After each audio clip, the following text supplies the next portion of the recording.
성경에 기록된 최초의 살인사건은 가인이 아벨을 죽인 살인사건입니다. 형제 사이였던 그들은 인류 최초의 인간 아담의 직계 후손이었고요. 이 사건은요, 단적으로 하나님을 떠난 인간의 죄의 그 심각성을 보여주는 단적인 사건으로 묘사가 되죠.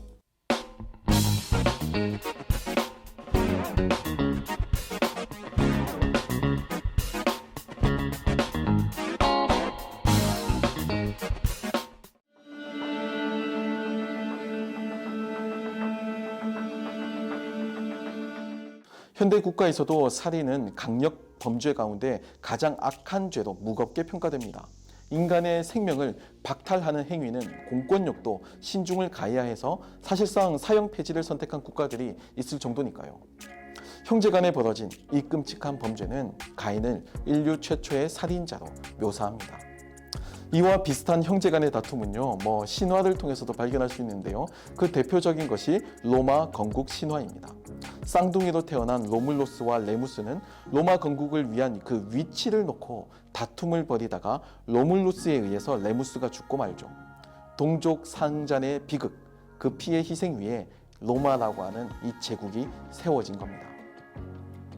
이러한 살인과 폭력을 정치 철학적으로 이해한 철학자가 있습니다. 한나 아렌트가 그 주인공인데요. 하이데거와 야스퍼스의 영향을 받은 그녀의 독특한 정치 철학, 그 중에서도 혁명론에 대한 이야기를 해보려고 합니다.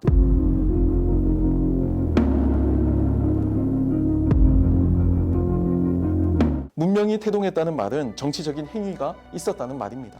사람들이 모여서 의사결정 구조를 가지고 나름의 그 삶의 방식을 보편적인 규칙으로 삼고 살았기 때문입니다. 그것이 굳이 명문화된 법조항이 아니더라도 전통이나 미덕, 도덕이라는 이름으로 그 공동체에 자리하고 있었을 겁니다. 한나 아렌트는 고대로부터 존재한 이 무수히 많은 정치 변동 가운데서도 혁명을 독특한 예외적 사건으로서 규정합니다.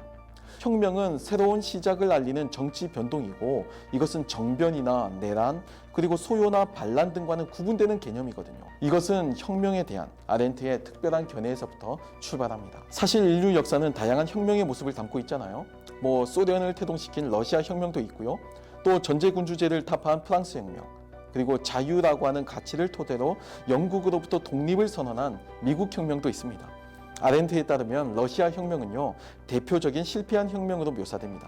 왜냐하면 구체제를 전복시키고 새로운 정치체제를 확립했다는 점에서는 충분히 혁명적인 요소가 있지만 혁명이 진행되는 과정에서 그 본래의 취지가 퇴색되고 이를 악용한 또 다른 독재자가 반복적으로 등장했다는 점에서 그녀는 이 러시아 혁명을 혁명으로 인정하지 않습니다. 그녀는 미국 혁명과 프랑스 혁명 이후 발생한 모든 혁명과 같은 사건들이 자유나 공공성, 공적 자유의 원리를 지속적으로 유지했다는 데 실패했다는 것을 지적하면서 모두 실패로 꼽습니다. 규정하죠. 그녀가 정의하는 혁명은요, 자유와 행위, 그리고 새로운 시작을 야기하는 인간의 능력과 공공 영역에 대한 범주들을 중요하게 여기기 때문입니다.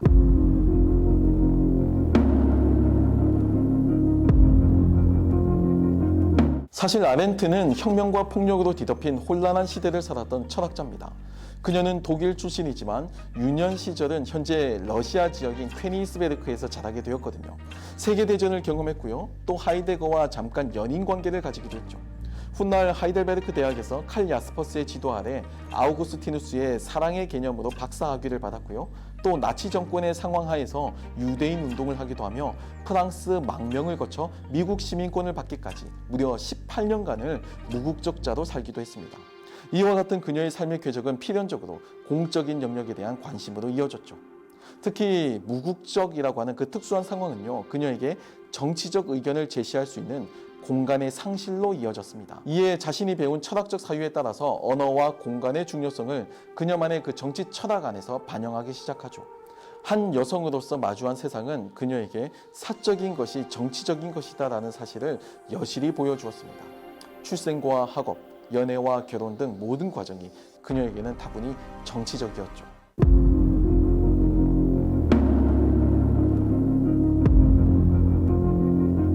아렌트는 헤겔이나 막스의 역사 이론에 의지하지 않고 그녀만의 독특한 스토리텔링 기법을 통해 자신만의 정치 철학을 펼쳐나갑니다. 인간의 자유나 다원성 등을 근본적으로 부정하는 전체주의는 그녀 개인에게는 재앙이었고요. 그녀는 이를 근본적인 악으로서 규정합니다. 언어 행위는 인간의 근본적인 특성이지만 이것을 억압하고 부정하는 전체주의는 기본적으로 악하기 때문입니다. 이것은 필연적으로 폭력을 야기한다는 것이 아렌트의 통찰이었어요. 그녀는 아리스토텔레스의 명제에 따라서 인간이 언어를 사용하는 정치적인 존재라는 사실을 주목합니다. 말과 행위의 그 연관성을 다양한 방식으로 체계화하여 정치를 이해하고 실천하는 핵심적인 위치에 언어를 위치시키죠. 인간적 본성과 관련한 말을 제지하는 상태에서 일어나는 정치적 상황은 폭력을 동반합니다. 그리고 침묵을 강요하죠. 이는 아렌트에 의하면 그 어떤 명분으로도 합리화될 수 없는 악이고 폭력입니다. 물론 아렌트는 같은 폭력이라도 테러에 의해서 지지되는 전체주의와 일반 폭력에 의지하는 전체주의를 구분하고는 있어요. 테러에 의해서 지지되는 전체주의는 현재 권력층이라도 언제라도 대립할 수 있고 또 두려워한다는 점에서 폭력을 도구로 활용하는 전체주의와 차이를 가집니다. 테러에 의해 지지되는 전체주의는 모든 이가 권력이라는 것을 두려워하죠. 설사 그 권력을 소유하고 있는 권력자라고 할지라도 그 권력을 독점한 위치라고 할지라도 그 권력을 근본적으로 두려워합니다.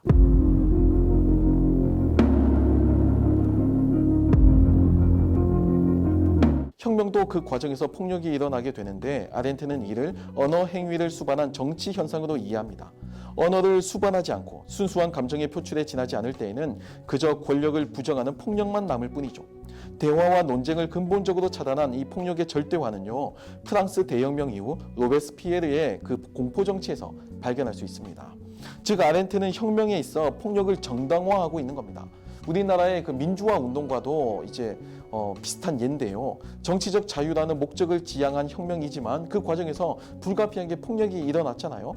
중요한 점은 폭력이 행사되는 그 과정에서 정치적 자유라고 하는 이 목적이 훼손되지 않았는지에 대한 여부, 또한 혁명의 과정에서 대화와 논쟁이 허용되는지에 대한 여부였습니다. 그런 점에서 독재의 되물림이나 공포정치는 혁명과는 다른 차원의 폭력을 사용하는 셈이죠.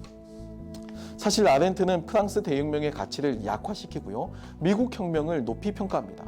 이것은 훗날 무국적자의 생활을 마감하고 최종적으로 미국 시민권을 획득한 아렌트의 개인적 경험 때문이라고 하는 평가도 있지만 그녀는 자신만의 독특한 기준을 가지고 이를 평가했습니다. 사실 프랑스 대혁명은요, 훗날 페미니즘 진영에 의해서 성인 남성만을 혁명적 주체로 여기고 여성은 배제시켰다는 비판을 받기도 하거든요. 하지만 아렌트에 의하면요, 이 프랑스 대혁명은 혁명의 토대가 되는 절대적 존재에 대한 상정을 초월적인 선에 두었기 때문에 폭력을 정당화하는 오류를 범하게 되었다고 평가하는 겁니다. 어떠한 혁명이든 그 최종적인 근거이자 토대가 되는 절대적인 것이 필요하잖아요. 그건 정치적이면서도 다분히 종교적입니다. 권위적인 측면에서요. 그런데 이를 지나치게 초월적인 것에 두다 보니까 혁명이 구체제를 전복하기 위한 도구로 기능할 뿐이었다는 겁니다. 그 단적인 예가 로베스피에르의 공포정치에서 발견할 수 있죠. 미국도 상황은 비슷했습니다. 이는 지리적 요건도 한몫했는데요. 구대륙이 아닌 신대륙은 고립된 또 하나의 세상을 만들어냈습니다. 아렌트에 따르면 미국의 건국 행위는 절대자를 상정하는 혁명의 기원을 두는 것이 아니었고요. 순수하게 건국 행위 그 자체에 집중했다는 겁니다. 초월적인 근거에 바탕을 두지 않고 로마의 건국과도 같이 건국과 확장과 보존이라고 하는 이 선순환의 구조를 가지고 왔다는 거예요. 여기서 미국의 건국의 아버지들은 합의를 통해서 권위를 부여했거든요. 헌법과 대법원이 미국에서는 이 건국 정신을 유지하는 권위의 근원이라고 한다면 앞서의 로마는요, 원로원이 그 역할을 담당했죠. 물론 이러한 평가는 상당히 많은 논쟁을 부추겼습니다. 어찌되었든 지나치게 친미적인 성격이 있음은 분명하니까요.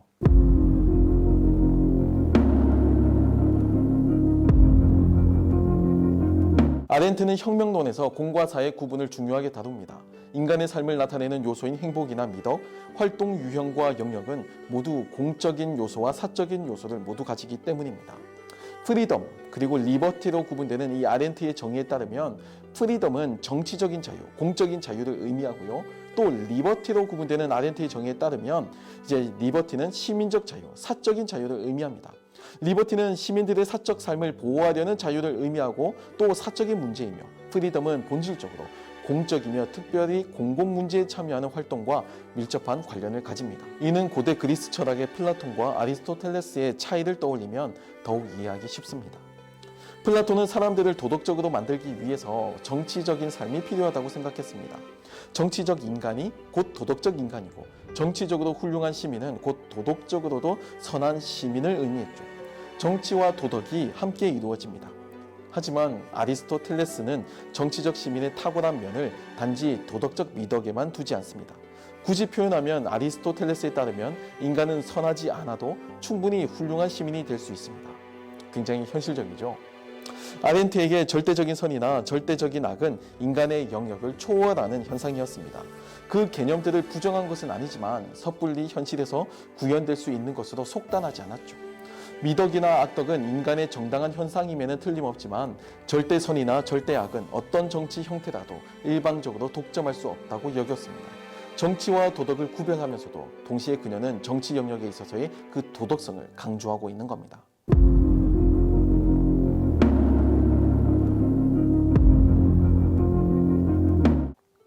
가인은 아벨에게 일방적인 폭력을 행사합니다. 그 결과 가인은 인류 최초의 살인자가 되었고요. 또 이것은 기독교 신학에서 인간의 근본적인 죄에 대한 설명과 함께 대표적으로 언급되는 현상적 사건이 되었습니다. 아렌트는 이를 정치 철학적으로 전유해서 그 의도가 어떻든 어떤 계기로 발생했든지 간에 이 사건을 근본적으로 폭력을 수반하는 반정치적인 행위로 규정합니다. 그 정의에 따르면 가인은 정치적이지도 않고 또한 도덕적이지도 않은 셈이죠. 우리의 삶은 어떤가요? 오늘날 우리 시대의 가치를 다원성에서 찾는 사람들이 있습니다. 절대적인 권위를 상대화하고 절대 담론을 부정하는 포스트 모던 시대의 그 시대적 특성이기도 하죠. 저도 회의주의적인 다원성은 경계해야 한다고 생각합니다. 다원성만을 강조하게 되면 인간은 개별적 존재로 파편화되고요.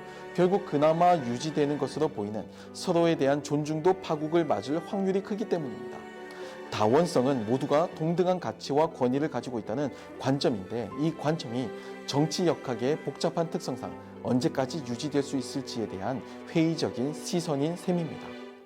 하지만 모든 문제를 성급하게 일반화하여 획일화를 강조하는 것도 폭력의 일부분임을 기억해야 합니다. 특히 공적인 영역에 있어서의 그 활동, 그 안에서의 절대선이나 절대악의 그 이분법적인 시선이 가지는 혼란은 진정한 의미의 정치적 활동을 저해하고요. 오히려 이 정치적 활동을 퇴보시키는 계기가 되기도 합니다.